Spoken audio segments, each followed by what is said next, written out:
Hey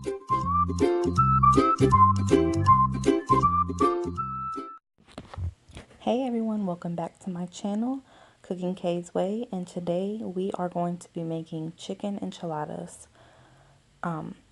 They're really good and I hope you like them. So the first thing you're going to be doing is heating up your oil. You can use vegetable or canola oil.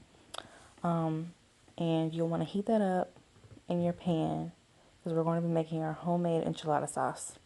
So before you add your flour, go ahead and make sure that oil is hot. Then you'll add in 2 tablespoons of flour. And you'll just want to continue to mix that up with your whisk until it's all blended in.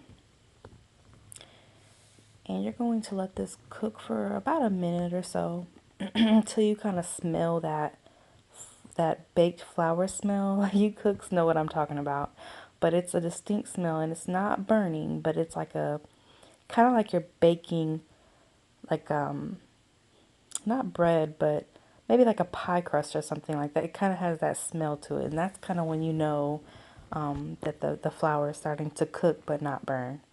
So you just kind of keep on whisking because you don't want that flour to, stick to the pan. So once you kind of see it start bubbling and cooking, you're going to add in your chili powder, onion powder, cumin, and garlic salt. And that just gives the flavor of the enchilada sauce. So you'll whisk that into your flour and oil mixture, just like so. And you just keep on whisking until you get it all in there smooth. And you'll kind of let that kind of marinate in there for a little while before you move on to your next step. So as you can see, I'm just whisking. You want to continue to whisk and just make sure that everything is blended in together because you don't want to have lumps in it. Now you're going to add in about 1.5 cups of chicken broth. You can use low sodium or however you like yours. I just used regular chicken broth and didn't add any extra salt. So you just add that in there, continue to whisk, and you're just going to let this all cook together until it becomes thick. You don't have to add in tomato sauce. I saw different kinds of recipes. I did add in tomato sauce. I felt like it gave it more of that enchilada color and taste. So I just added in about an 8-ounce can of tomato sauce. Again, you can use no salt added. It's whatever you like. I, again, just left out my salt and left the salt in of the tomato and the chicken broth. So you're going to just let this cook. You're not going to mess with it. You don't have to stand over it and continue to stir. It will start to thicken, and then it will be ready to pour over your enchiladas. So while you're letting that sit to the side and thicken, you're going to get chicken breasts. I actually had these pre-cooked chicken breasts that I use just to kind of make my cooking time quicker. You can definitely use regular chicken breasts. I poured about 1 cup of salsa on them. You can use any type you like. I used mild. And I just poured it over my chicken.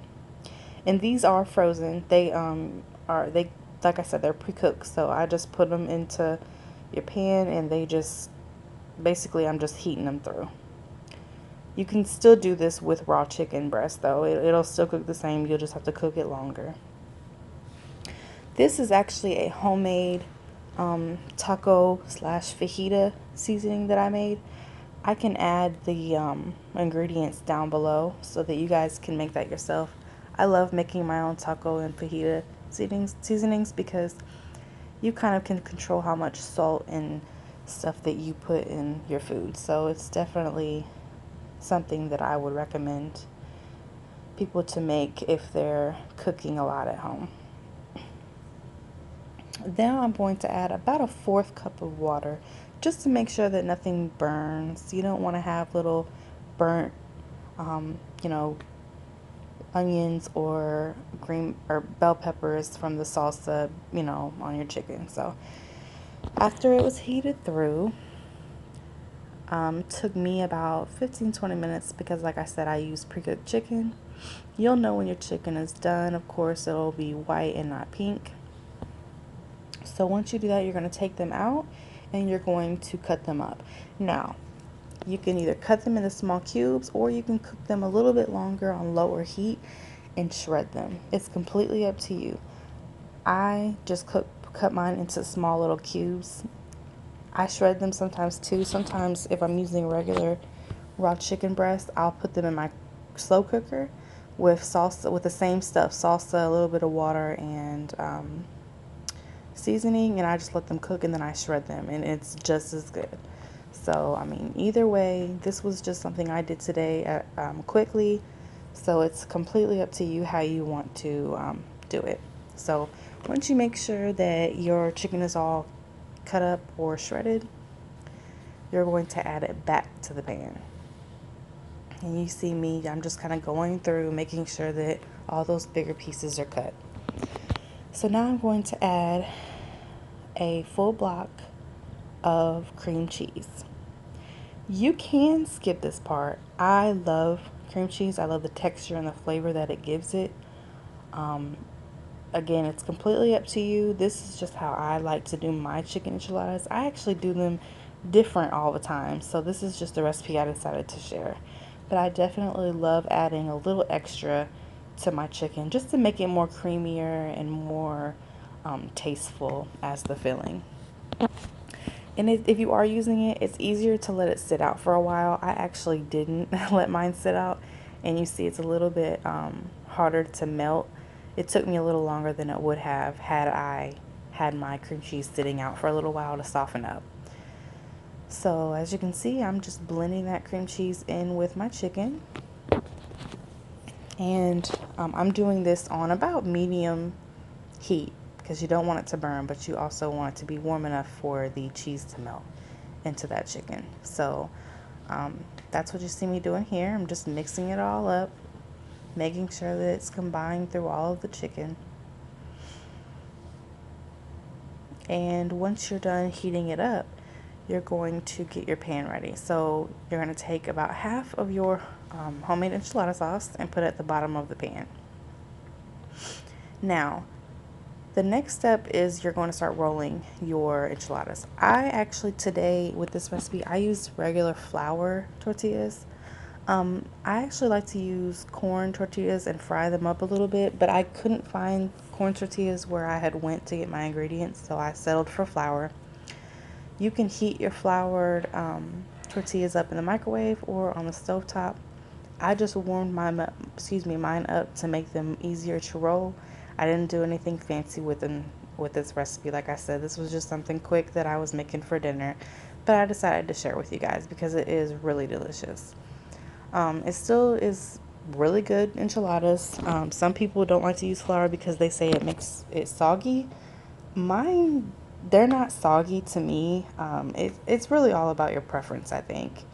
But they're really good. So I use flour tortillas, and as you can see, I just put some filling in it and roll it up. You can add anything that you like. You can add some more cheese. I don't, because I'm going to be putting cheese on top too. So I just put the filling in and add it into that pan with the enchilada sauce on the bottom. So that's what you see me doing here. I'm just rolling them up, and I'm making a small pan. So I won't have a whole big pan of this. This is just for my family.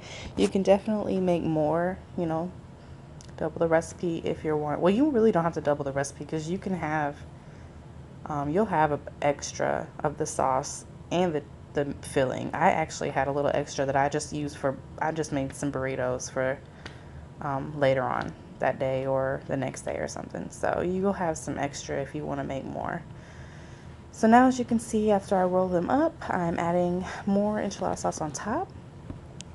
And I'm just going to take a spoon and kind of make sure it's spread all along. Make sure all of the tortillas are covered in that sauce. So that's what you see me doing now. And once you kind of get it all spread out and covered, you are going to add some cheese on top and you're going to bake it. So you'll want to have your oven preheated to 350. This homemade enchilada sauce is so good, guys. I seriously recommend making your own. It tastes so much better than the canned stuff. I understand, sometimes saving time, but this is something, if you have time to make, you seriously should, and it really is inexpensive. So as you can see, I am adding my cheese on top, and I'm using the Velveeta sharp cheddar cheese. You can use any type of cheese you like. Sometimes I use the Mexican blend. Sometimes I use it a couple different types. It's really all up to you and what your preference is. So it's probably going to be about a cup and a half maybe of cheese on top. Again, your preference. I love cheese. We like a lot of cheese on our enchiladas, so you can add more or less, completely up to you and what your preference is. So now that I have it all finished, I'm going to add it into the oven and bake it, like I said, 350 for about 25 minutes or so, until you see it bubbling like so and the cheese is melted on top. So if you guys like this video, please give me a thumbs up, and if you haven't already, subscribed and hit the bell for me so you can get notifications. Bye.